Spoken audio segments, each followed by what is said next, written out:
Good afternoon, everybody. We have breaking news. I don't know how breaking it is, but it's breaking for me. It was about 20 minutes ago where I happened to look down at my phone and I got a text message from Lauren Neidigh, who's frolicking in Australia. I'm not frolicking. I'm sitting in a room. Frolicking or sitting in a room. Mhm. There's been a ruling on the 47.1 treble damages motion that was filed by Blake Lively. And the takeaway is this. She's framing it as if she won something. What she is entitled to is attorney fees and costs as the prevailing party in parts of her claim. But my standing question is, and look, I have not yet read the entire opinion because it's 47 pages long. I've been scrambling trying to put things together, but from what I've been able to skim, is if she's the prevailing party in that regard, doesn't that make Justin the prevailing party as the defendant in the MS Jade claims against him? So in other I words, mean, I guess there's 10 of the 13, right? But then the last 3 were settled, so I guess that's kind of either way, confusing. those had nothing to do with Justin. And Right. so Yeah. the claims against Justin No, that's as the true. prevailing party on MSJ, that would also make him the prevailing party in that respect too. The question was, is she entitled to treble damages? Is she entitled to punitive damages? And the judge said, no malice. There's no malice on that record. And he goes about it's not around, he in 47 pages dissects why that's the case. And we're going to pull up the ruling. Did you want to pull it up or do you want me to? You know what? I'm going to pull it up. Yeah, you pull it up, and I'll read this statement that we have from. This is attributed to Brian Friedman. He says, "We fought and won against a coordinated effort built on allegations of sexual harassment, retaliation, and a smear campaign that never happened. Miss Lively demanded over $300 million in fees and damages, had 10 of her 13 claims dismissed. She then chose to settle and received nothing. Notwithstanding that all of her sexual harassment and defamation claims were thrown out by the court, Miss Lively then pivoted to exploit a California law that was established to protect real victims in what proved to be a fruitless mission to obtain damages. Once again, she failed. My clients got blindsided by a Pulitzer Prize winning journalist and was threatened by one of the most famous movie stars who tried to rip away their life's work and pristine reputations. Not only were we successful in exposing the truth of their actions, but by the consistent dissemination of facts and evidence, we made sure that justice prevailed. Miss Lively was only awarded limited attorney's fees for a single claim as part of a case that lasted only a matter of months, nothing more. Throughout this process, innocent people had their reputations unfairly tarnished. There was no sexual harassment, there was no retaliation, there was no smear campaign. The court recognized it, the record reflects it, and we have maintained it from the very beginning. We would not hesitate to stand up for the truth again." And that's the end of quote. I think it's an amazing quote, and I think that that's the right tenor to take and the right I think we posture. can probably call it a day then. See you guys later. Yeah, well, this just time to I guess we'll just frolic off. Yeah, right. Frolicking Six- being the word of the day. It is now 6 in the morning here, so if I frolic off, we'd be back to bed. But Well, I mean, you should be so lucky. Here's the discussion. Is this on the screen or am I? Yeah, it's on the screen. yeah, it is. Yep. Here, I'll zoom in a little bit just so. I guess I can't zoom in. Fine, it's just gonna stay how If it I is. sound a little weird, guys, I'm kind of sick right now. So You always sound like that, and so no, that's my personality. I'm talking about the actual sound of my voice. gotcha. All right, so it's good, man. We haven't streamed together in a long time. I missed you. I missed streaming with you. I've been doing these streams all by myself, and it's been, I'm farther away from you than ever, but we're closer than we've been in a long time. exactly. Okay. So here's the discussion. So basically, 47.1, we've dissected it and we talked about it ad nauseum.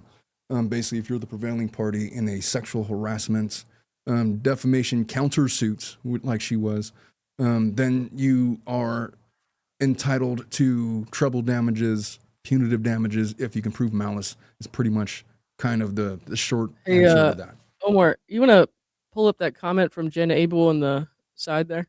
Yes. Which one is? Oh, Jen Abel is in here.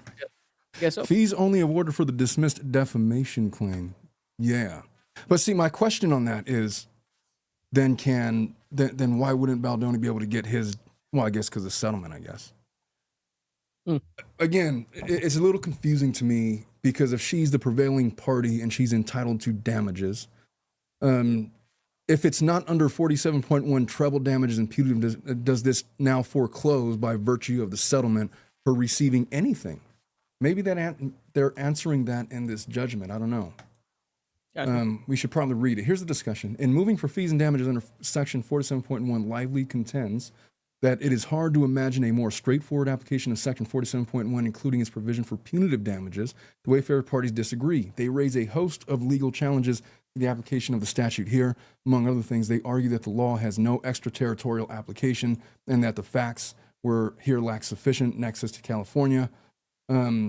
That the law is inconsistent with the First Amendment, which protects individuals who petition the courts for redress and which prohibits imposing liability for such conduct. I've been saying that for like a year now.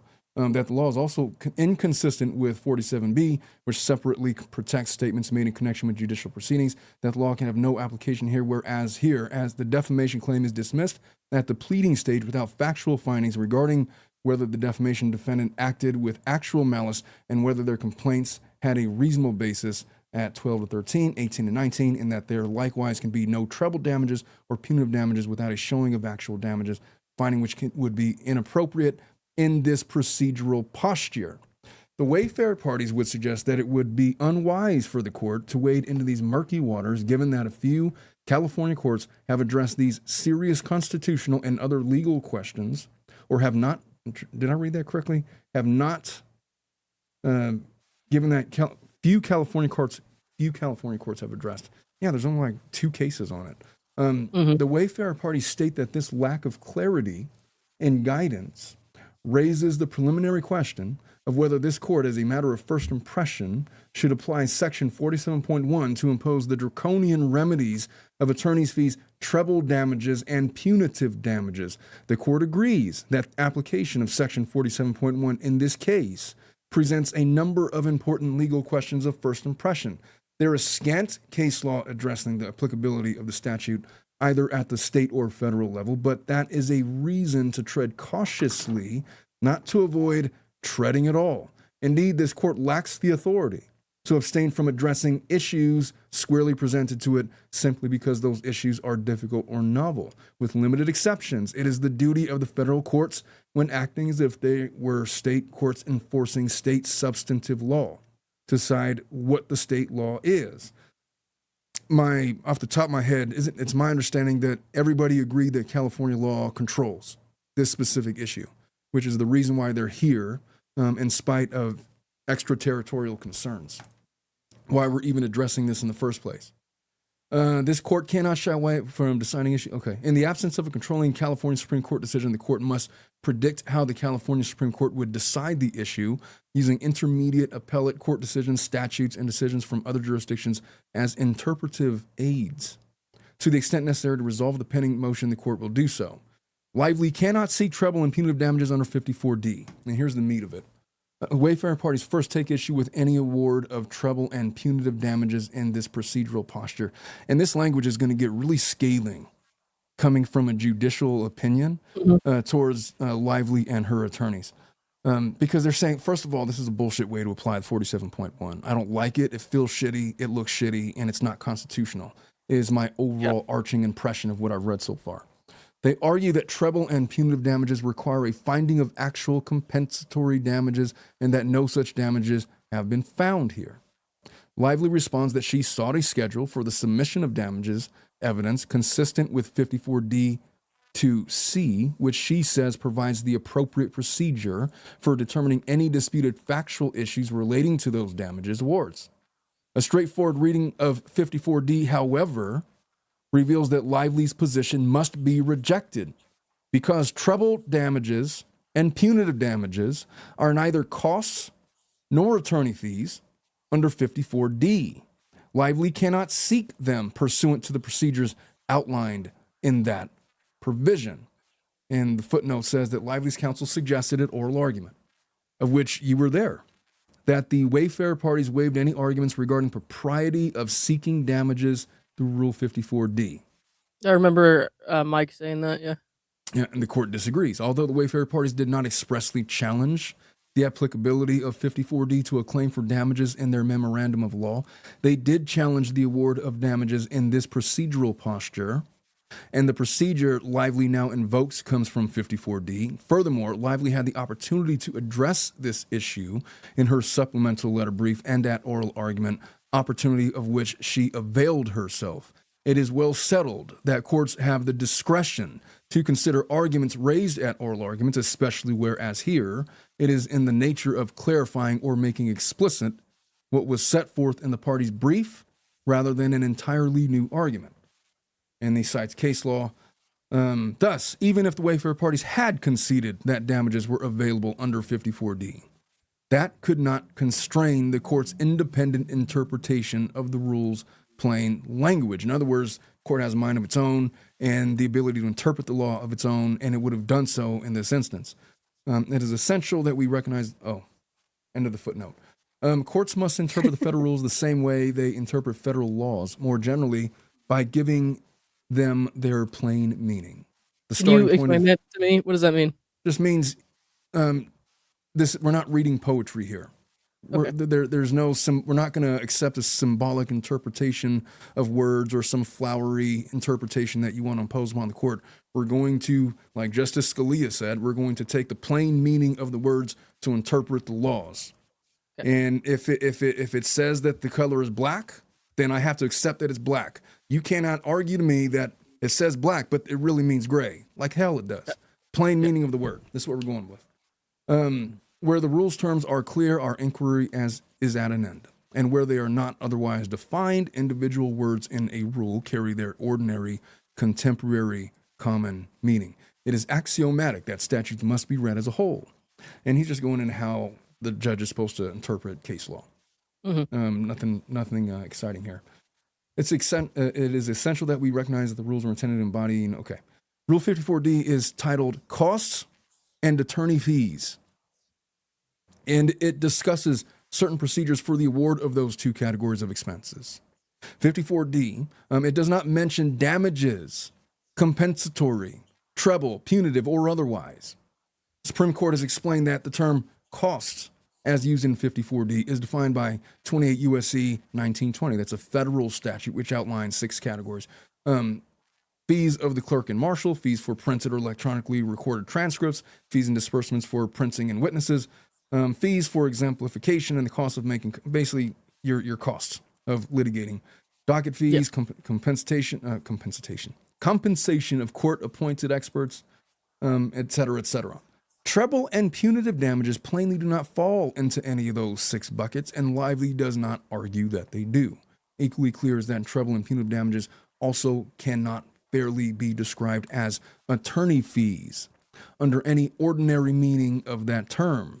Black laws defines attorney's fees as the charge to a client for services performed for the client, meaning that there's court costs, court-associated costs, filing fees, whatever, and the attorney fees that attorneys bill their clients for their services. Well, it just seems like common sense that punitive damages don't fit into that. No, punitive damages is specifically a punishing award, a financial punishment for a wrongdoer or malfeasor, basically.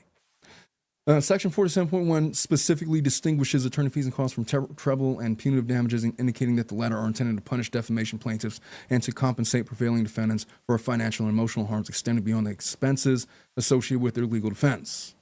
Under 47.1b, punitive damages are imposed for the sake of example and by way of punishing the defendant. In this way, Section 47.1 resembles California's anti-SLAPP scheme, which provides for attorney fees and costs for prevailing defendants, but also permits such defendants to separately seek, via slapback suits, additional compensation for other harms caused by the litigation that they don't automatically get. You have to prove additional things, which is kind of what he's doing here. You're entitled to your costs and attorney fees. You're not entitled to these other things that were never proven or have ever been found true on the record before the court. So he's foreclosing that idea. Attorney fees and costs in this context therefore serve entirely distinct purposes from treble and punitive damages. As the California Supreme Court has explained, fee shifting simply requires that party that creates the cost to bear them.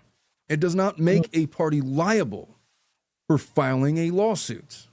The same cannot be said of the liability for damages that Section 47.1 establishes, nor can treble and punitive damages under Section 47.1 be understood as a kind of non-taxable expense related to attorney fees.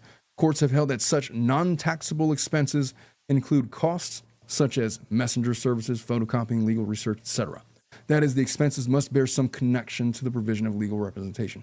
Treble and punitives stem from emotional, reputational, financial, and other harms caused by abusive litigation lack that necessary connection. In short, Lively provides no support for the proposition that a party may seek treble and punitive damages through 54D, motion for costs and fees, and the plain language of that rule forecloses the possibility. In other words, 54D was written and has been around for a long time, and it explicitly separates cost and attorney fees from punitive and treble damages. You have to present a case. You have to present evidence. Oftentimes there's little miniature trials based around the extent of damages that are not related to attorney fees and costs. That'd be kind of like the hearing in Clayton's case? Like yes. A short thing? Yes. Yeah. Sort of, but there was no punitive damages in Clayton's case. That was just literally the attorney fees and costs. Yeah, The 148,000 or whatever it was basically attorney fees and costs. Similar, in my case, in that the billing thing, it has the only thing that it references is attorney fees and the cost of litigation. There's not all of these other theoretical damages in there. Gotcha. Number one, they wouldn't be available in family court, and it doesn't matter. Treble and punitive damages cannot be sought through the procedural vehicle of a Rule 54D motion finds further support from a reading of the Federal Rules of Civil Procedure as a whole. The federal rules establish that there is one form of action, the civil action, and the rules outline a comprehensive set of procedures for adjudicating legal and equitable rights and remedies in all such civil actions in United States district courts. The prescription in Federal Rule of Civil Procedure 2 that there shall be one form of action has been characterized as the most fundamental of all. We skip over most of this part. A civil action is commenced by filing a complaint with the court, and they're talking about stuff. By seeking damages through 54D, Lively circumvents this web of procedures and processes designed for the orderly, just, and fair determination of civil claims in federal courts. In other words, if there's no trial, this is really logical. Because look, I wonder what would have happened if they would have went to trial, if her claims didn't get MSJ'd out. In other words, if her sexual harassment claims survived into a trial, and this case didn't settle, and she gets to put on evidence, and necessarily they would have found a way to get in or try to get in some facts that would support that Baldoni acted maliciously. I wonder if this would have been a different decision. But in other words, his claim against her didn't survive. It was 12v6. Her claim against him didn't survive because it was MSJ'd. Therefore, it was necessarily denied without any factual finding that any malice occurred that would have triggered these other punitive damages. That's a fair result to me. That's a fair result. It's like, look, you don't just get malice by default. You usually have to prove that through evidence and witnesses and testimony and the crucible of the courtroom and the jury making certain findings and whatnot. But if his is dismissed and yours is dismissed, then you didn't prove any of those things. You're entitled to attorney fees and costs, and you know what? So is he. And honestly, just logically going through this, if she's not entitled to treble damages and punitive damages under 47.1, and she would only be entitled to attorney fees and costs, I wonder if that's not been foreclosed upon by the plain language of the settlement that they all entered into. That's the one question. Say that to me in English. Okay, so 47.1, if she's not entitled to treble damages, punitive damages under 47.1, and that was the thing she thought she could go after, and this judge is saying that would only be entitled to the cost of suits and attorney fees. I Right. wonder if by virtue of her entering into that settlement with the Wayfarer parties, it also forecloses on her ability to collect ordinary costs and attorney fees. That's my question. Huh. Well, I don't have the answer to that. So I mean, I'd have to read the language. I'd have to go through it again, but that's my prevailing question right now. In other words, if that's true that she's not, or the settlement basically knocks that out, then she doesn't get anything. She's done. She's finished. Over. Done with. Finito. promise because I'm so tired of this lady. Like, I can't promise anything because these are well, yeah. interesting litigants is what I will say. Yeah. I just had this conversation the other day with one of my clients. I can't promise you that you're not going to have any more headaches, but Yeah, I could promise you that this specific headache will be done. Anyway, Oh boy, it's more of a continuing. recurring migraine. This one. Oh, that's just menopause. Okay, well, I'm not quite there yet, but I'll let you know when that starts happening. All right. I'm You'll also probably be working dead in by a. then. Hey, I wouldn't be surprised if I was going through menopause. You never know. Oh, that's a whole different story. But okay, go ahead. A whole different story. Also lurking in the background is a potential conflict with the Seventh Amendment. This is what I've been flagging. Ever since we had that debate. Didn't I go on Ask Two Lawyers show when they were covering the case way back when? And I It must brought have been up like a year ago, right? I don't know if I'm having false memories, but I remember going on their show and we were having a disagreement about the constitutionality of 47.1. I don't remember if we had this debate on open air or if I did a separate live stream talking about it and they did a separate live stream. But we had a disagreement about the constitutionality of 47.1. I forget the specific case, but it just basically stood for the proposition of non-frivolous complaints should not be punished with treble damages, in so many words. I think was the main theme of my argument. Right. But he's flagging it here. He says, lurking in the background is Seventh Amendment, which guarantees in federal court the right to a jury trial in suits at common law.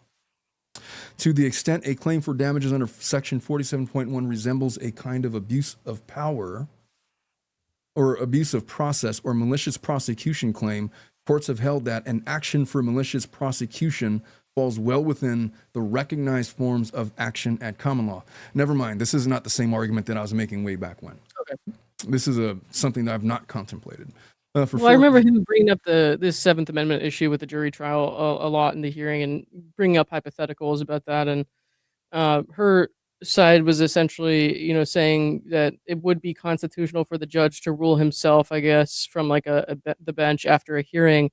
And I don't know, it just kind of seemed like he wasn't really buying that. Obviously, that we can see here that was the case, but well, he definitely didn't buy it. Here's what he said. During oral argument, Lively's counsel stated that the damages she seeks under 47.1 include reputational damages, lost jobs and business opportunities she allegedly suffered as a result of the dissemination of the Wayfarer complaints. There's literally no evidence of that, though, because she dismissed the case. She had the case dismissed, so they didn't ever go through discovery or experts related to the defamation claim. Yeah, which is baffling. Is that you just settled the case. It seems like you would have wrapped it up with a settlement, but she's still saying, even though my lawsuit was the first, number one, her lawsuit came first, and then there was a countersuit, and then there was just her litigation. She could have dismissed this at any time. There's never... You're right. No evidence was ever presented that any of these things happened. I'm sure that was probably the tenor of the oral arguments that you heard. She settled right before they were supposed to have that hearing about the experts as well, as to whether or not they would be admissible. So, no idea if that would even, that would even be appropriate to use what they had. I wouldn't think so. In effect, she seeks through 47.1 much of the same relief that she would have had to obtain through a jury verdict in her affirmative lawsuit. This fact only underscores the ways in which her current request seeks to bypass the full panoply of rights guaranteed a defendant under federal law. It's understandable that Lively might attempt to shoehorn her damages into 54D. Litigation is costly, time-consuming, risky. To the extent 47.1 is intended to remedy harms to defamation offenders as quickly, efficiently, and easily as possible, 54D's procedures, which permit fee liability and award determinations based upon mere motion and evidentiary hearing, present an alluring alternative to the normal arc of litigation. But those benefits cannot come at the expense of the rights of the defamation plaintiff. By its own terms, and especially when viewed in the context of the federal rules as a whole, 54D does not sweep so broadly, and it does not create an end around the entire set of carefully crafted federal procedural rules designed to protect the rights of the parties. It instead establishes a narrow exception to the usual litigation process for a specific and limited kind of relief. Compensatory and punitive damages do not fall within that exception. My read on that is you cannot get compensatory or punitive damages without going through those procedures, the constitutional provisions that protect defendants from this kind of stuff. And to try to circumvent it is not constitutional. That's what I'm reading. Yeah. How's this? Is that how it's coming out sounding to you? Yes. All right. In her supplemental brief, Lively suggests that even if Rule 54D doesn't contemplate an award of damages, federal courts may stretch the federal rules to find a procedural home for state law remedies, and 54D is the best home here. It just says no. Lively's counsel, could I highlight that word? No. Lively's counsel offered a similar contention at oral argument. I think it says docket number 1438. Oh. That's really funny. Well, it's funnier how I read it. No, I like it too. Lively's counsel offered a similar contention at oral argument. For support, Lively points to the Second Circuit's decision in CSX Transportation and the Supreme Court's decision in People of Sioux. Neither stands for such a proposition. In CSX, the Second Circuit addressed whether a plaintiff in federal court was required to institute a special proceeding pursuant to New York law in order to enforce and collect on a money judgment, or whether the plaintiff could instead seek such relief by motion via 69A, which provides that proceedings supplementary to and in aid of judgment or execution must accord with the procedure of the state where the court is located. The circuit concluded that the plaintiff could proceed by motion for 3 reasons. First, it noted that a special proceeding is a procedural vehicle under New York law with no equivalent under the federal rules, and it was therefore unclear how a party in a federal district court in New York could comply with the special proceedings requirements, which we have indicated need not be strictly adhered to as long as there is no prejudice to the opposing party and given notice of the claims and framing the issues. In other words, the circuit explained that in the particular context, state procedural rules did not necessarily need to be strictly adhered to, not that the federal rules could be disregarded and reshaped to fit state procedure, as Lively's counsel argues. In other words, judge is not allowed to disregard federal rules to get in state law. They don't have to do that. And their reading of this minor, seeming exception doesn't fit what Lively's trying to do. Second, the circuit noted that a special proceeding is more akin to motion practice than a plenary action. And for the reasons provided above, the opposite appears true for a request for damages under 47(1). And third, the circuit stated that New York law explicitly contemplates that proceedings brought as motions may, if necessary, be converted to special proceedings by the court. And again, no such considerations exist here. I need you to take over for like 30 seconds. I'll be right back. Okay, I have the opportunity to do like the most insane things ever possible because he's away from his computer and I have full control of his live stream, but I'm not going to do that. Lively next cites People of Sioux County for the proposition that where a particular mode of enforcing a right provided by state statute is not available to the federal courts, that does not preclude the recovery, as federal courts may follow their own appropriate procedure for its enforcement. This observation also does nothing to move the needle in Lively's favor.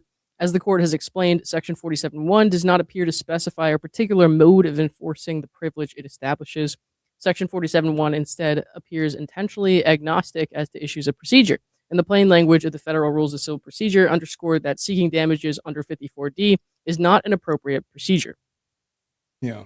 And I think sorry, I said I could have totally messed with your channel while you left the desk, and our friend Bacon Bears over there says, "Use your powers for evil, Lauren." You totally should have. I would have. You already know that I would have. I don't know what I didn't have enough time to think. Hey, Lauren, you sound like a squirrel. Something's wrong with your mic. Okay, I'm not falling for that again. Damn it. Oh, that was my favorite one. All right. Oh, Um, God.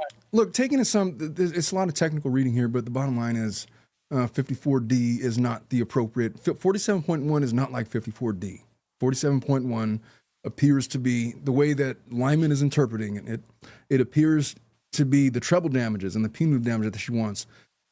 He's interpreting that as if you prove certain things at trial, then maybe you're entitled under 47.1 to things, but to try to use it to circumvent the rules of federal procedure and the constitutional protections of defendants is not an appropriate use of 47.1.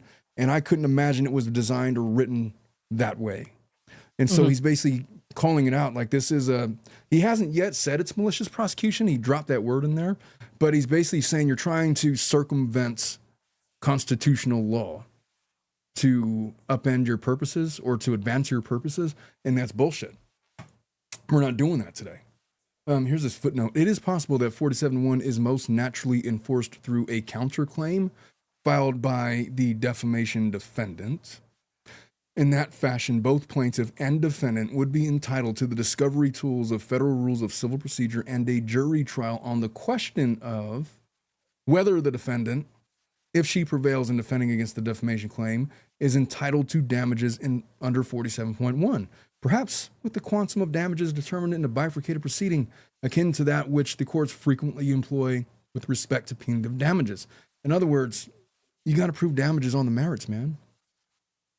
Like if it's above attorney fees and costs, then that's got to be proven. You don't just get your case dismissed and then claim that even though you haven't proved any of these things, you don't get to just say, yeah, triple the damages. The hell with that. We're not doing that. No, I think this was just like really silly to ask for this way, but like a lot of people won't understand it that way because even I'm seeing the comments here and like I haven't really seen the headlines too much because it's so early in the morning here, but I know they're saying like Blake won in the press or whatever. I'm like, I don't know if I would go there yet. I mean, when people start to understand what exactly was being asked for here and what she actually got, I really think that she looks a little bit ridiculous or Well, more than a little bit ridiculous. I'll tell you what, the way I have no idea how other people are interpreting it, but the way that I'm reading it is I read it the same way that Friedman's statement read. Yeah.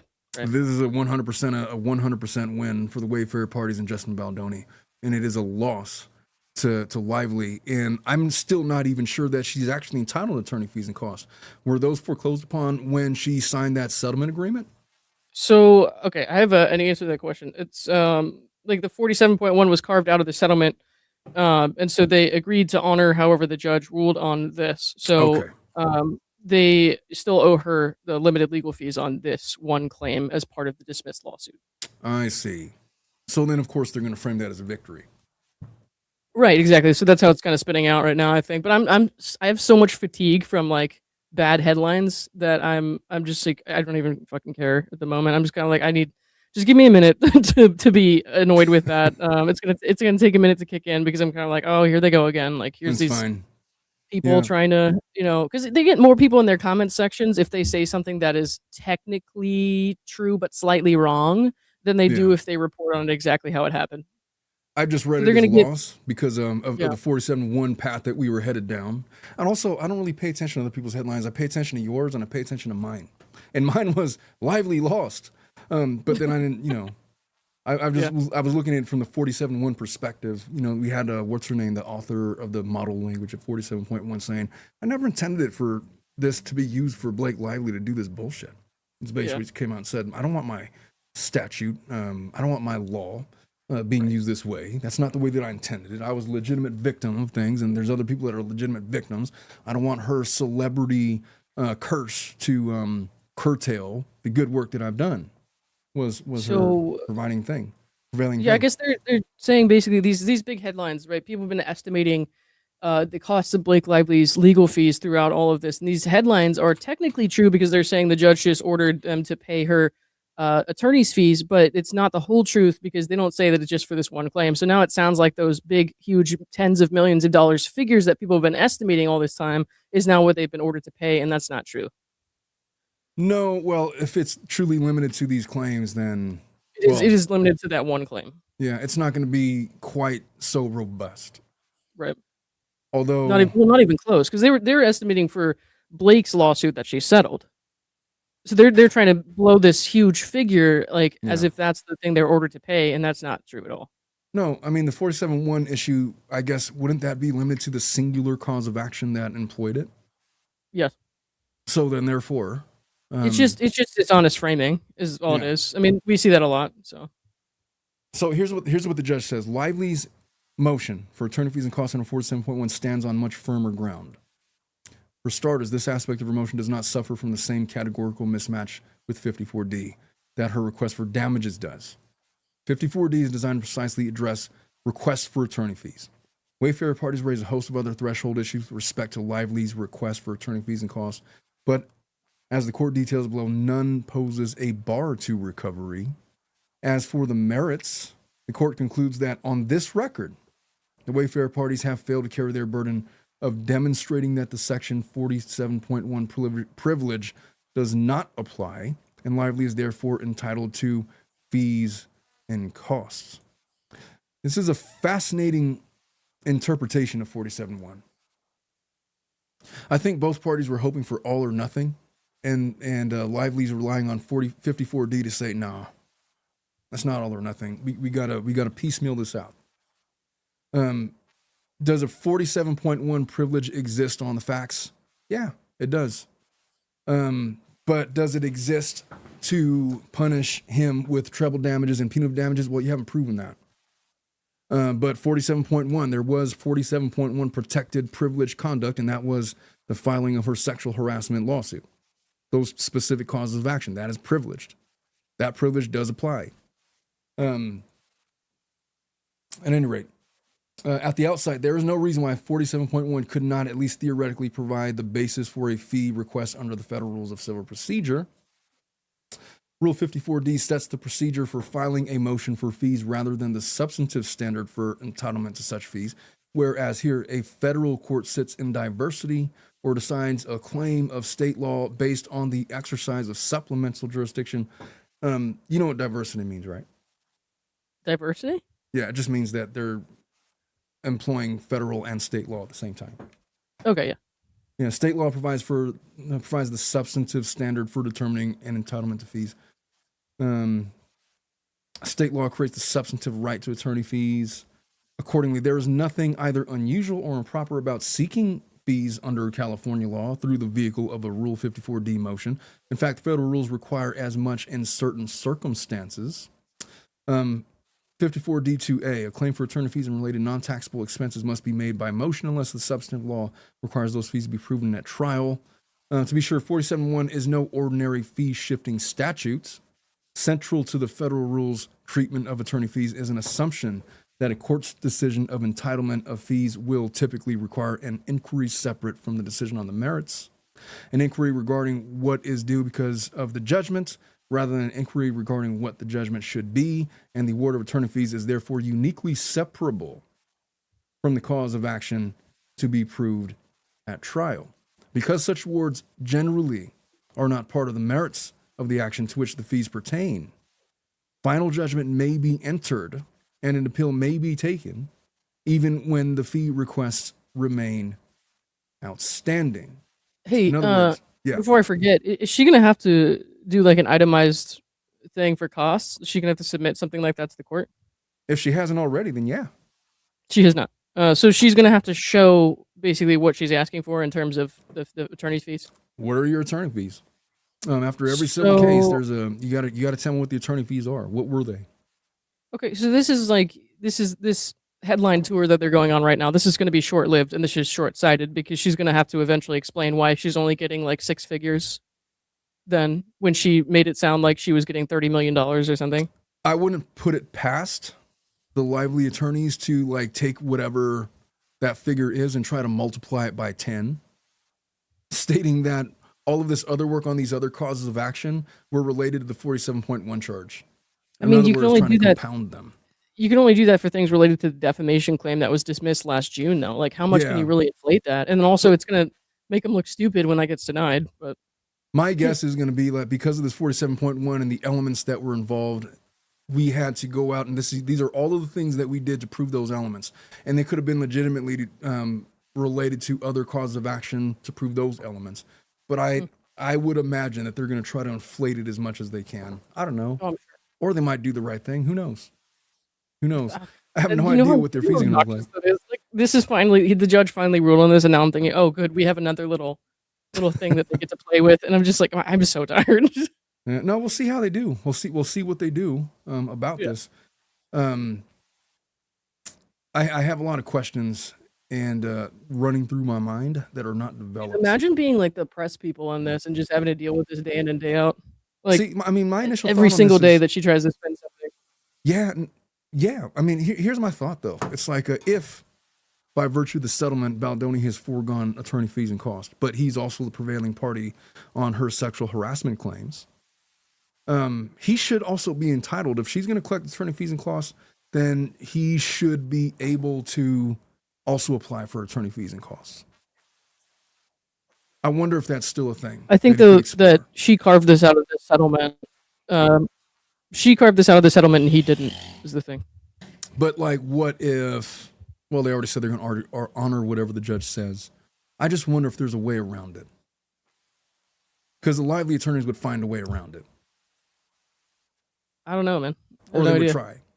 But no, I don't know. Yeah. I don't know. It just feels shitty that if we're going to say this for her, that we couldn't say this about him. I honestly kind of feel like I think they just want to be done with this. I wouldn't be True. surprised if they were just like did not want to do that. I 100% understand that sentiment. Believe me, I do. I think a lot of these people just want to be free of this like heinous asshole who's been dragging them through the mud for how long? I don't know, since like 2023. Yeah. So Section 47.1 appears to effectively collapse merits and fee determinations, thereby calling into question whether fees may be sought under the federal rules after final judgment has already been entered, as it was here on October 31st, 2025. In determining whether a prevailing defendant is entitled to fees, costs, and treble and punitive damages under 47.1b, a court must decide whether the relevant communication is privileged under 47.1a, a determination which necessarily also resolves the merits of the underlying defamation claim, as a defamation claim under California law by definition cannot be premised on a privileged communication. Because defamation is statutorily defined as an unprivileged communication, it is incorrect terminology under California law to refer to a privileged defamation or to a privilege to defame. Said differently, the merits of the underlying defamation claim and the fees analysis rise and fall together. Read that again. The merits of the underlying defamation claim and the fees analysis, they rise and they fall together. Furthermore, to the extent I don't understand what that means at all, to be honest. So I have no to idea. be what it honest, means. I'm still trying to wrap my head around it as well. I thought he said no poetry. I thought we were doing the straight language or whatever. Well, judges are allowed to take poetic license for their judgments, and I think he's going to What's with the explain it a little waterfall bit poetry, better. brother? Come on, man. Don't tease me with this like almost pseudo poetry thing you got going on here, Mister. Listen, Edgar. Furthermore, to the extent a request for a compensatory and punitive damages under 47.1b could be understood to raise merits. Furthermore, to the extent a request for compensatory and punitive damages under 47.1 could be understood to raise merits questions of its own, ones to which the right to a jury might attach. Attorney fees might similarly be understood to raise merits questions, as the California statute does not distinguish between the different types of relief provided in subsection B. It really doesn't. It would therefore be reasonable to conclude that the fees and damages under 47.1b both require merits determinations to be decided at the same time as the remainder of the merits issues, as opposed to in a post-judgment context, perhaps with the question of damages resolved as part of a bifurcated proceeding. Ultimately, however, the Supreme Court's decision in Butnick versus Becton forecloses this line of reasoning. There, the Supreme Court ruled categorically, the question of statutory attorney fees is collateral to and separate from the decision of the merits, regardless of whether the statute authorizes attorney fees, characterizes them as part and parcel of the merits judgment. In other words, you get them anyway. You don't have to prove anything on the merits, you just got to prove that they exist. And you'll have them. This bright line rule, which turns on the nature of the relief requested and not on its characterization as a matter of state law or the findings that it requires, comes not from conceptual consistency in the status of a particular fee authorization as merits or non-merits, but rather preservation of operational consistency and predictability in the overall application of 1291, which deals with the finality of decisions for appellate purposes. These interests in consistency and predictability, Supreme Court reasoned, require a uniform rule that an unresolved issue of attorney fees for the litigation in question does not prevent judgment on the merits from being final. Thus, even if 47.1 might most naturally be read to treat attorney's fees as a merits issue, Bunnick's language says no, it doesn't. A court may therefore entertain a request for 47.1 fees under 54D, even where final judgment has already been entered. Additionally, 54D does not prevent courts from resolving factual issues and determining liability for fees and the amount of any such award, and the Wayfarer parties argue that the availability of 47.1 relies upon certain factual predicates, particularly a lack of malice and a reasonable basis for the complaints, and that because the court has made no factual findings regarding those issues, Lively's claim for attorney fees cannot be adjudicated. But 54D states that the court may decide those issues of liability for fees before receiving submissions on the value of services, and that in doing so, a court must find the facts that state its conclusions of law as provided in 52A. The rule further contemplates that courts might conduct evidentiary hearings in connections with fee awards. It's just fascinating. It's like they could hold many trials on these merits-based issues if they want to. Which is I'm kind glad of the thing that he's not doing that, because that would have been exhausting. Yeah, come on, man. Nobody wants that. Some people Well, want he that. don't want it either, I guess. The advisory committee notes 54D even suggests that in certain circumstances, courts might permit discovery under Rules 26 through 37 in the context of adjudicating a motion for fees. It might seem odd that a federal court can resolve a defamation claim at the pleading stage, foreclosing any need for the parties to take discovery and for the court to teach or to reach a ruling on the factual merits of the claim. That's been my confusion with the statute all along. Only for the parties to have to delve into the same issues in the context of a request for attorney fees. But that appears to be precisely what the California statute requires and what federal law, as interpreted by the Supreme Court, permits. So here we are. At least as a general matter, then there is nothing inherently improper with finding facts in furtherance of adjudicating 54D motions for fees. I think I already read this one. To the extent that issues of fees, I'm not going to read it. 47.1 does not preclude fees in this procedural posture. The court has concluded that treble and punitive damages are unavailable. But the court has also dismissed the Wayfarer party's complaint before making any factual findings on the merits of the claims. And it has dismissed the defamation claims on grounds other than the 47.1 privilege. The 47.1 privilege being the easier of all of the questions. So then the question becomes whether 47.1 independently precludes the award of attorney fees and costs where one or more of these circumstances exist. And the answer to that question is no, it doesn't. Statutory language offers limited guidance with respect to these issues. Under California law, however, there is where an examination of the statutory language leaves doubt about its meaning, courts may consult other evidence of the legislature's intent, such as the history and background of the measure. And the legislative history and background of the statute remove any doubt regarding its proper interpretation. It is clear that the legislature intended fees to be available to a prevailing defendant even where damages were not available, and where a case has been dismissed, including on alternative grounds, at the motion to dismiss stage without factual findings. Severability. First, the fact that Lively may not seek treble and punitive damages in this posture does not mean 47.1 prevents her from also seeking fees. I think we understand that by this point. Furthermore, reading the statute to preclude fees in this circumstance would be fundamentally inconsistent. We get it. B, dismissal at the motion to dismiss stage without factual findings. The next question is whether the California legislature intended to permit recovery of fee awards under 47.1, even where a case has been dismissed at the motion to dismiss stage without factual findings regarding issues such as malice or a reasonable basis for the sexual harassment complaints.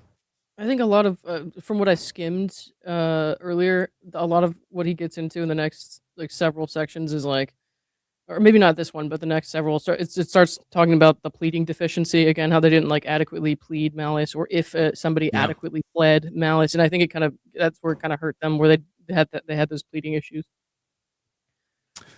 That is an issue. Yep. The court concludes that these circumstances also do not preclude an award of fees. Okay, so the text of the statute provides for fees in any defamation action in which the relevant communications are privileged. This broad language suggests that statute applies in all defamation cases, regardless of the stage at which the defendant prevails. Indeed, 47.1's unqualified language stands in contrast to the language of California's anti-SLAPP statute. We get it. California legislature therefore knows how to specify when it wishes to limit attorney fees, and they didn't, so therefore we're doing it. Legislation, history, and overarching aims behind the law, including to compensate successful defamation defendants, to shield them from the discovery process, and to punish and deter retaliatory suits from being brought in the first place, provide further reason to believe that the California legislature intended for fees to be available even where cases are dismissed at the motion to dismiss stage without factual findings. After all, such cases may still involve considerable expenses, fees, and stuff. Financial burden of defending against defamation suit. Okay. Finally, and relatedly, the Wayfarer party suggests that fees are unavailable under 47.1, whereas here, a case is dismissed on grounds other than the 47.1 privilege. This argument, too, is inconsistent with the statute's text and purposes. The statute does not state that a defendant who prevails on the basis of 47.1 is entitled to attorney fees and costs. It instead indicates that a prevailing defendant in any defamation action brought against that defendant for making a communication that is privileged under the section shall be entitled to fees and costs. Okay. And they keep on analogizing anti-SLAPP lawsuits. Common sense confirms what the text suggests. 471 does not limit fees and costs solely to defendants who prevail on the basis of 47.1A. Imagine a retaliatory lawsuit initiated with the intent of harassing, intimidating, silencing, and otherwise burdening a survivor of sexual assault because she has communicated with others about her experience. This language is going to be huge going forward with 47.1. This what we're reading right now. I mean, really, this entire judgment. The lawsuit is frivolous in more ways than can be counted. Subject matter jurisdiction, personal jurisdiction, venue, service of process, statute of limitations, failure to state a claim, etc., etc. At the same time, the complaint contains utterly false but factually well-pled allegations of malice. In dismissing the suit, the court does so on some basis other than 47.1A. It cannot reasonably be maintained that because the case is so frivolous and because the court chooses to dismiss the case on grounds other than malice, the prevailing defendant is not entitled to fees for her cost in defending against the lawsuit. By the defendant, we're talking about Lively, just in case you're getting confused. Yeah, I got you. That outcome would be inconsistent with the statute's aims of deterrence and compensation. Plaintiff not expecting to win, but knowing that the cost and burden of defending a lawsuit can wear down and silence critics, particularly where the critic is an individual without the resources to defend against the lawsuit, would have succeeded in achieving its retaliatory claims. So is he saying like somebody brings a ridiculous lawsuit on purpose to punish somebody for bringing up like an allegation of harassment or something like that? So somebody brings a ridiculous lawsuit, it gets dismissed for some other reason. That does not mean that the victim can't collect based on 47.1 their fees. Yeah, that's exactly what it's saying. Okay. That's the way that I'm reading it. I mean, that's kind of how it should be. I disagree with the applying to Blake because I don't think she was truthful, but that is how I feel it should be applied, the statute in general. In other words, he could have dismissed the lawsuit for lots of different reasons. He dismissed it because it was poorly pled, and then he only dismissed the defamation portion of it, right? Right. But let's just say all of these other things are wrong, and he didn't dismiss it for the not pleading malice sufficiently reason. He's saying it would be ridiculous to say that it being dismissed in this respect would forego her ability to collect. Is essentially what he's saying. In arguing otherwise, Wayfarer parties rely on Evans v. Walker, a case in which a federal district court in California dismissed a federal copyright claim and declined to exercise supplemental jurisdiction over the plaintiff's remaining state law claims, including ones implicating 47.1. The court explained that because it did not grant relief under 47.1, there was no basis for fees or damages in that provision. The Evans decision does not explain the grounds for that conclusion, and in argument, Wayfarer parties were largely unable to explain why that might be the case other than citing to the outcome in Evans. To the extent that Evans is on point, the court does not find it persuasive. The court instead determines, in line with the analysis above, the prevailing defendants may recover fees under 47.1 even where they prevail on grounds other than 47.1a. That's fascinating. And kind of fixes some of the short-sighted writing or language of the statute. Sort of. All right. Awarding attorney fees and costs under 47.1 does not violate First Amendment. Lively's request for attorney fees and costs is also consistent with the First Amendment. The Wayfarer parties argue that 47.1 violates First Amendment under the Nor-Pennington doctrine. This is the one that I was citing that was a constitutional violation. So remember that victory dance I was doing earlier? Well, I can't do it now. The Nor-Pennington doctrine. I agreed that 47.1 is in violation of Nor-Pennington. Judge Liman is going to tell me why I'm wrong. First Amendment protects the rights of citizens to petition the government for a redress of grievances. This includes petitioning courts for redress. The right of access to the courts is indeed but one aspect of the right of petition. Nor-Pennington doctrine stems from this principle. It stands for the proposition that efforts to influence governmental action through litigation, lobbying, and the like are immunized from antitrust liability, provided the activities are more than a mere sham. In other words, if you file a non-frivolous lawsuit, you should be allowed to do that without punishment. Courts have held that the doctrine is relevant outside the context of antitrust actions. And they cite all these cases. The Second Circuit, however, has not firmly resolved the parameters of Nor-Pennington immunity outside of the antitrust context. Well, I guess that's the fatal flaw, isn't it? Maybe they should. The Wayfarer parties argue that 47.1 conflicts with this doctrine insofar as the California law creates civil liability for petitioning courts in a legitimate, non-frivolous, and good faith manner. The Wayfarer parties' argument must be rejected because fee shifting is not civil liability within the meaning of the Nor-Pennington doctrine. Well, maybe it should be expanded. Have you ever considered that? So my reading of it is just that, hey, nobody's ever extended it outside of antitrust litigation. Maybe it should stand for those propositions and be appropriately expanded, though, for reasons such as this. How does that happen? Does the judge decide? Just have a Supreme Court directly rule on it. Oh, the Supreme Court rules on it. Okay. Yeah. What about something? We have a Supreme Court decision that says Nor-Pennington should be applied in situations that don't necessarily involve antitrust context. Maybe to non-frivolous lawsuits that are burdened by these punitive damages provisions, treble damage provisions, regardless of whether or not it's frivolous or not. Maybe that should be considered whether or not that is a First Amendment violation, Nor-Pennington violation, just contextually. Yeah. But it hasn't yet, so therefore, right? Being charged with the cost of a suit is not the same thing as being civilly liable for having filed the suit. Fee shifting simply requires the party that creates the cost to bear them, at least with respect to fees. I guess that kind of jives if the judge is saying no to treble damages and punitive damages. If you take those out, then I guess I could see the sense in that interpretation.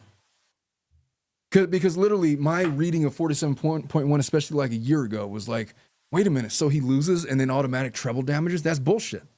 Well, that never made sense, I think, to a lot of people. You're just like, where's that even coming from? Well, it turns out it's not the case because the judge has separated the two. Look, there's costs and fees, and then there's punitive damages. They're not the same. And you're not getting treble damages. And if you Right. take that out of it, then my argument about why it would have been unconstitutional no longer exists. We're not arguing about punitive damages and treble damages. We're just talking about a straight up cost, in which case I could see the logic of his decision. Yeah. All right. Not that anybody needs my logic to be correct. I'm just saying I get it. I pressed, God, I don't want AI. What are you doing?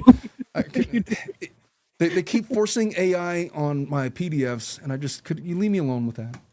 The litigation privilege doesn't apply. Along similar lines, Wayfarer parties contend that Lively fails to address how 47.1 can be reconciled with California's Civil Code 47B, which consistent with the right to petition, creates an absolute bar to any defamation claim based on statements made in connection with a judicial proceeding. But Lively isn't bringing a defamation claim based on statements made in connection with the judicial proceeding. She's seeking attorney fees as a result of Wayfarer party's own defamation claim. In any event, it's a well-established rule of statutory construction that particular provisions will prevail over general provisions. And the California Supreme Court has applied this rule to recognize numerous exceptions to litigation privilege where another statute would be significantly or wholly inoperable if its enforcement were barred when in conflict with the privilege. Yeah, I guess. My understanding is the defamation countersuit should be a privileged communication that shouldn't be subjected to 47.1 automatic costs for not being the prevailing party, but the judge disagrees. And I could see that. I could see it. Because there's other issues that were related to that. It had nothing to do with the other stuff. Lively's request presents no extraterritoriality issues. The Wayfarer party's I can never pronounce this word. Oh my God. Extraterritoriality arguments also missed the mark. I'm wondering if this is just because they agreed to the law. It was just simple as that. Otherwise, they would have applied. Because I remember you and I were reading that. It's like, yeah, this could never apply. Extraterritoriality. And then I was like, holy shit, they agreed to it. Well, I guess. Okay. I wonder if that's what he's about to say. The Wayfarer parties themselves invoked California law as the basis for their defamation claim, among other California causes of action. As they stated in their opposition to Lively's motion to dismiss, Lively and the Wayfarer parties agree that California law applies to the claims. Yeah, that's. Once I saw that, I was like, well, shit. And I was so confident, too. It was like, because I read there, it was like, yeah, extraterritoriality. And then, they agreed to it? Well, and then it's like, well, when they agree, and what could you really say? It's like, well, still. No, not still. They agreed. Okay. I can see it. So far, I'm not really disagreeing with really anything in Judge Liman's ruling. And do you realize we're already through on page 35? We might as well finish. Good, because I'm getting hungry. You have to frolic? Well, I do have to frolic to breakfast sometime soon, but keep going. We can finish. Yeah. All right. Where did I leave off? At no point did they suggest that 47.1 was inapplicable because of the statute's geographic reach. The omission was sound. Principles of extraterritoriality under California law are grounded in notions of legislative intent. And it's conceivable that the California legislature intended for 47.1 to have no application in cases where the underlying cause of action itself arises under California law. Where a plaintiff seeks to hold a defendant liable for defamation under California law, it may reasonably be inferred from the language of 47.1 or from its purpose, subject matter, or history that the California legislature intended for the defamation privilege to likewise have full effect, regardless of venue. Indeed, defamation under California law is defined as the intentional publication of a statement that I think we're good on this issue, right? Yeah. 47.1 defeats defamation claims, and all right. Application 47.1 for Lively's request for fees. The Wayfarer party's threshold arguments come up short. Attorney fees and costs are at least theoretically available. In a case like this one, the court must therefore address whether the fees and costs are in fact warranted here. That analysis turns on issues of burdens, namely which party bears them, what they are, how they may be discharged. The court starts with a point of common ground. The parties agree that fees under 47.1 are governed by the same burden-shifting framework which governs privileges under Section 47. That agreement appears to come from the fact that 47.1 specifically states that communications under it are privileged under 47. Under Section 47, the parties asserting a privilege bears the burden to show that the statement was made on an occasion that falls within the statute. At that point, the opposing party has the burden to prove that the statements were made with malice. As the Wayfarer parties put it, the party asserting privilege, Lively, she bears the burden to show that statement is within the purview of the privilege. At which point, the opposing party, Wayfarer, has the burden to prove that the statement was made with malice. The malice necessary to defeat a qualified privilege is actual malice, which is established by a showing that the publication was motivated by hatred or ill will towards the plaintiff, or by a showing that the defendant lacked reasonable grounds for belief in the truth of the publication and therefore acted in reckless disregard of plaintiff's rights. Such facts must establish that the person speaking the defamatory words entertained toward the person defamed a feeling or hatred or ill will going beyond that which the occasion for the communication apparently justified and different from the motive which prima facie rendered the communication privileged.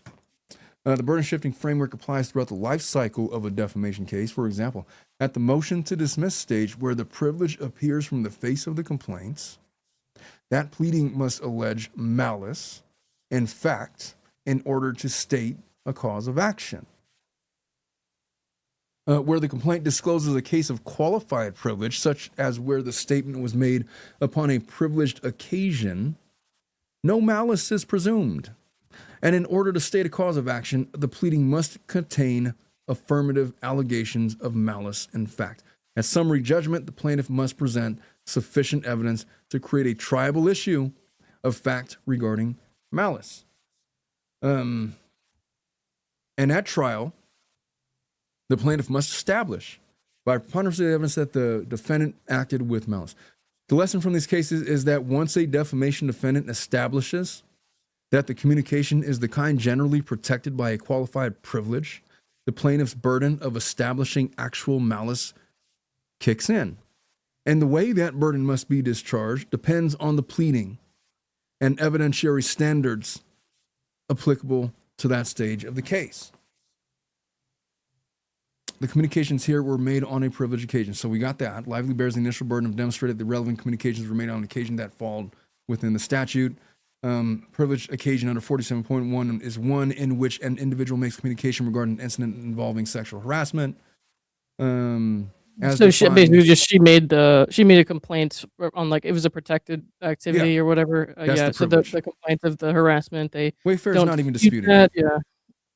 Yeah, Wayfarer parties do not dispute that the statements at issue are communications regarding sexual assault, harassment, or discrimination. Fine. Indeed, it's precise the subject matter of the Wayfarer parties argue so damage their reputations, et cetera, et cetera. Communications were therefore made on privileged occasion. Done with that. Conclusion is not altered by Wayfarer party. Okay, we're good.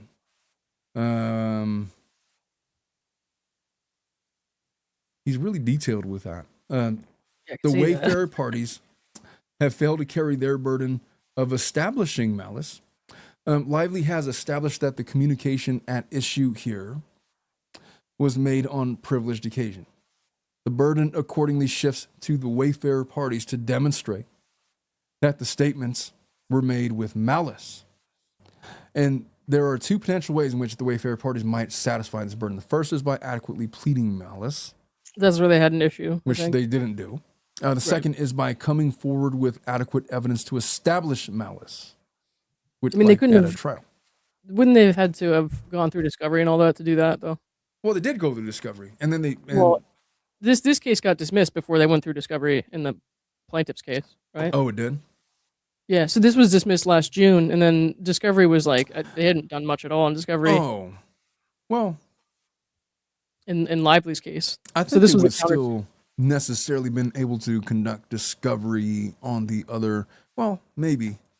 Because, like, this got dismissed, I'm saying, like, before they could use anything they got in discovery to kind of amend their claims to adequately plead it, or to, like, come forward with the evidence. It got dismissed before they could do that. Yeah, but what I'm also reading is that could have been an independent issue related to this fees issue. This specific issue could have had like a little bifurcated proceeding to establish that. Maybe they still will. I don't know. Well, obviously you're not, because I they just do said not will that into existence, Omar. Right. Swear to God. Please no, they're not. They're not doing any of that. I think the judge is shutting that down. Thank God. Anyway, the first adequate pleading, the court must therefore confront yet another issue about which the statute's text says nothing. Thanks for that. Are mere pleadings sufficient to satisfy the defamation plaintiff's burden and, without more, to avoid the imposition of attorney fees where a case has been dismissed at the motion to dismiss stage, or must the defamation plaintiff instead affirmatively prove, using whatever procedures the relevant court provides for fees motions, that the privilege is defeated? Drawing guidance from analogous statutes and Section 47.1 purposes and history, the court determines that Section 47.1 requires proof rather than mere pleadings to avoid the imposition of attorney fees. So in other words, no. First, case law interpreting the Section 47 privileges establishes that the way in which a defamation plaintiff satisfies its burden of demonstrating actual malice depends on the specific procedures applicable to the context in which the privilege arises. Although pleadings might be sufficient in the context of a motion to dismiss under Rule 12b-6, they are not on a motion for summary judgment pursuant to Rule 56 or at trial. Here, the relevant context is a request for attorney fees under Federal Rule 54D. 54D permits courts to find the facts necessary to reach determinations both with respect to liability and amounts for fee awards.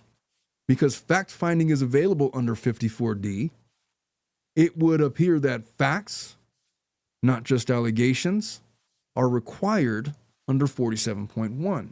Second, holding that a defamation plaintiff may avoid liability for fees so long as it adequately pleads malice would again not be logical. Completely undermine the statute's compensatory and deterrent aims. Drawing on the analogy previously provided, again with the anti-SLAPP. The legislature clearly intended to protect such defendants. The Wayfarer party's reading, however, would reward precisely the type of wrongdoers the California legislature was intending to punish. Those who seek to chill speech regarding matters of sexual assault or harassment by falsely accusing the speaker of lying. The legislature was concerned with defamation plaintiffs who do not expect to win, but who know that the cost and burden of defending a lawsuit can wear down and silence critics, particularly when the critic is an individual without the resources to defend against a lawsuit. I think that Blake is probably going to make another Canva template out of this part of the ruling, pretending it applies to her and is not a hypothetical, and post it on Instagram. No, So- I can see. She's already gonna. I feel like a Met Gala style victory tour. It's really easy to take take parts of this and do like a shallow Instagram post and confuse people that don't follow this stuff. So unfortunately, she can make it look like that. But I mean, it seems like he's just doing his job and trying to interpret the statute for people who have to, use it in the future. Like for lawyers, judges, and prospective parties. But look, the meat of it to me, honestly, was the treble damages and the punitive damages. How are we going to handle that? And he dispatched with that within like the first 5 pages. And so the rest of it is just determining like these really complex fee shifting provisions, attorney fees and cost provisions, 54D, 47.1, anti-SLAPP analogies and whatnot, which is why she's probably going to say, oh, I won, because she's reading basically 40 pages of explanation about why. I mean, if he had denied everything and she would still take these quotes, this hypothetical situation he's putting forward, and say she won. So I know, it's like my whole thumbnail says Blake loses, but she lost, because like in the first page is like no treble damages, no punitive damages. Holy shit, she lost. That was my takeaway from it. Yeah. But I could see where somebody reading this is like, oh, Blake totally won. No, she won attorney fees and costs, but they're saying that she's entitled to those based on statute. What she was really going after was a treble damages and all the other stuff, because that's where all the money was going to be. Yeah. So curious to see what the attorney fees and costs are actually going to be. But yeah, she's going to have to, I'd imagine, provide an itemized statement, and maybe they do a miniature hearing strictly on that, which nobody wants. Please, no hearings. I don't know, man. I'm not going to New York for that, is all. I didn't go to New York for the other thing. because I I had my own will. cases. I will go because I still have. I raised those funds to go to New York for the trial, so I'm going to use whatever I have Might as there well. to for these hearings and stuff. Well, because people wanted me to go and do that, so it seems it makes the most sense to be using it for that. I mean, I I said I would would save use it for the Jones case, but I would use it for the hearings as well. American Express points, but also I was thinking about getting down to South Carolina for the Murdaugh stuff. Oh, cool. We'll see about that. Anyway, That's within might be within driving distance of me, so let me know. oh yeah, for sure. I'll be in your neck of the woods for once. I mean, you'll be a few states away, but close enough. Yeah, it's driving distance. It's like from here to Modesto or something. I don't know. Is that what city in South Carolina is that in?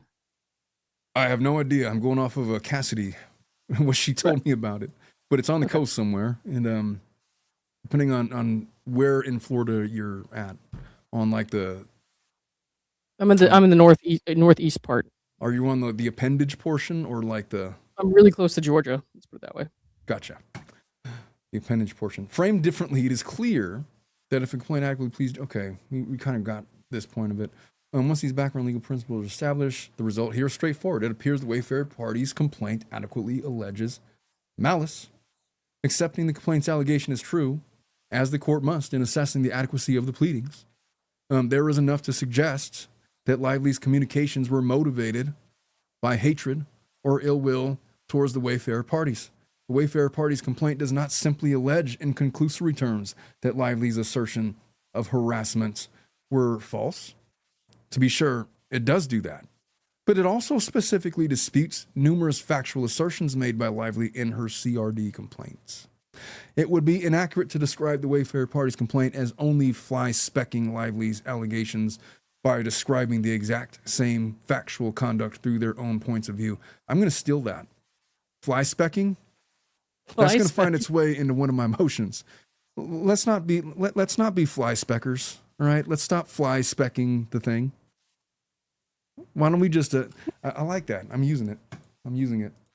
In addition to asserting that specific communications Lively made were unfairly presented with misleading spin, the Wayfarer party's complaint contends that Lively's statements were categorically false, that she would have had reason to know that they were false. If that's true, it's plausible to infer that Lively made the statements with malice. And as the court has already explained, however, allegations are insufficient on their own to demonstrate that statements were made with malice.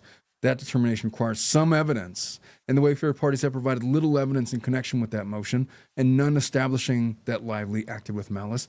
The parties agree that the factual record with respect to liability on Lively's Section 47.1 motion is closed.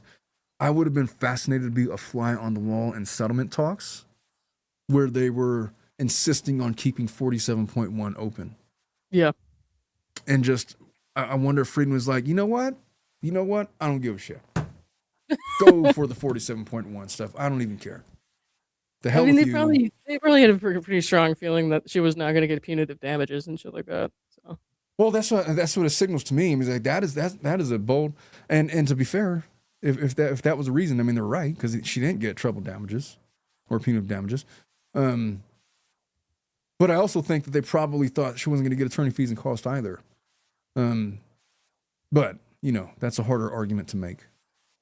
The motion was submitted months ago. Wayfarer parties have not requested discovery or a hearing.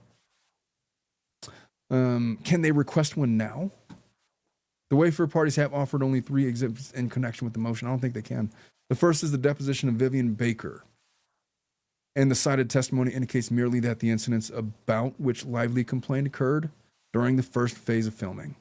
The second exhibit is the deposition of Warren Zavala. And the cited testimony likewise states that the relevant incidents occurred during the first phase of filming, and that filming occurred in New Jersey. The third exhibit is the deposition of Danny Greenberg, who confirms that the first phase of filming occurred in New Jersey. This testimony all goes to the Wayfarer party's extraterritoriality arguments and not to the issue of malice. The only evidence that Wayfarer have submitted in connection with the 47.1 motion, which might arguably bear on Lively's malice, comes from Greenberg's deposition, in which he was questioned about a single message he sent in which he used the word extortion to reference just cumulative behavior that both the studio and Wayfarer and Justin was having to manage, presumably at the hands of Lively.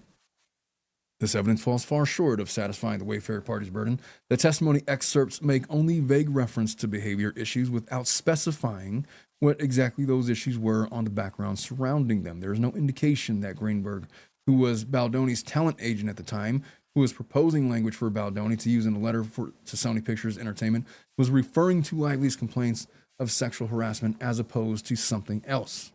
Indeed, the Wayfarer party's own briefing asserts that these comments were made in connection with Lively's threats that she would not return to the set unless she was given control over the script and editing. Not that they were made in connection with false and malicious complaints of sexual harassment. Greenberg further added at his deposition that he didn't remember his state of mind when he wrote the comment. Without more, the Wayfarer parties cannot carry their burden of defeating the Section 47.1 privilege. Lively is entitled to fees and costs. Fair enough, I guess. Fair enough. Sure. So they're granting motion in part, denying in part. That's the punitive treble damages part. I don't think that they can request now a separate hearing to prove those things. I don't think that they would want to.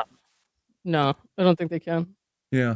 So in the end, and stepping back, the policy 47.1 Chiefs is far simpler than the analysis its application requires. Thank God.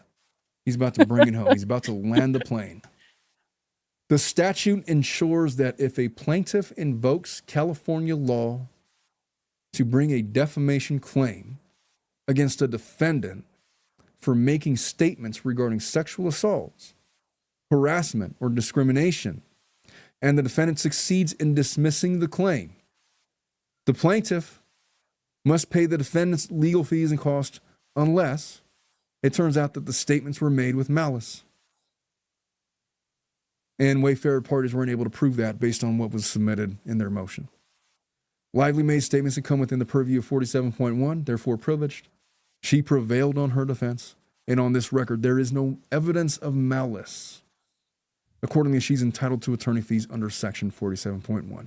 Now, again, you would read that and be like, oh, Blake won. No, she won and she lost. And the prize in this fight was treble damages and punitive damages. And the difference is quite literally a drop in the bucket. And so no punitive damages. We don't have to have a separate hearing on punitive damages. And those damages don't get tripled. Just attorney fees and cost. That's it. And that's all. All right, then. Now we got to figure out what those fees are going to total up to. I don't know. I guess maybe we'll see some other filing that bears that out. But for right now, that is the 47.1, and that is all. And with that, what do you think of that? Oh, by the way, you got a super chat here. Oh, K Bella, thank you for $5. I'm just glad I never have to hear Omar talk about afterbirth ever again. No, we're going to talk about the afterbirth because... Oh, we don't need to do that. That's okay. That's okay. No, we got to talk about the afterbirth or mealy items, mealy anything, mealy apples. Oh yeah, that's more. We use that more when Cassidy's around. With you, we talk about afterbirth and frolicking and shaving. Oh my God, I don't know if I think I probably told you this, but my mom was like watching our stream one day the morning after we did it, and then she texts me and she goes, "Omar said you were shaving."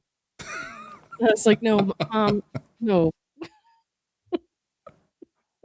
Oh, I'm so glad that she took me literally. Yeah, right. Well, she's I almost didn't come out here because she was in that accident. Oh, how's she doing, by the way? I almost forgot about that. She's all right. I mean, she's at home. She's obviously talked to a lawyer and everything, so I can't put anything on the internet really. So I'm just telling people she's fine. You know. Yeah. There's nothing. Make any malicious statements. You know. No, not malicious statements. I'm just saying I don't want to say anything that makes the situation sound less, like damaging than it was, and then I understand. Well, she did look pretty beat up in that picture that you showed me. Yeah, it was pretty bad. Yeah, but folks, we went like literally an hour longer than we intended. I don't know how that happened, but I'm looking at the timer. We're at an hour 23 minutes. Yeah, I'm not planning on reading that 47-page thing, and I read most of it. But hey, I was kind of reading it as it was my first read of it, and so I was kind of learning it along with all the rest of you, and I was basically live reacting to it. So here we are. Yeah, I rolled over it. I don't know what time it was, and I saw a tweet from Zach Peter about this, and I was like, "Oh shit, the ruling's out." It's like it must have been like 3 or 4 in the morning. So well, Lauren, it's good to hear from you. Get home safe. Go get some food, or go back to bed, or all of those things. Probably that in that order. All right, folks. Thanks. You guys take care. Have a wonderful weekend. If I don't hear back from you. All right. Bye. Bye-bye.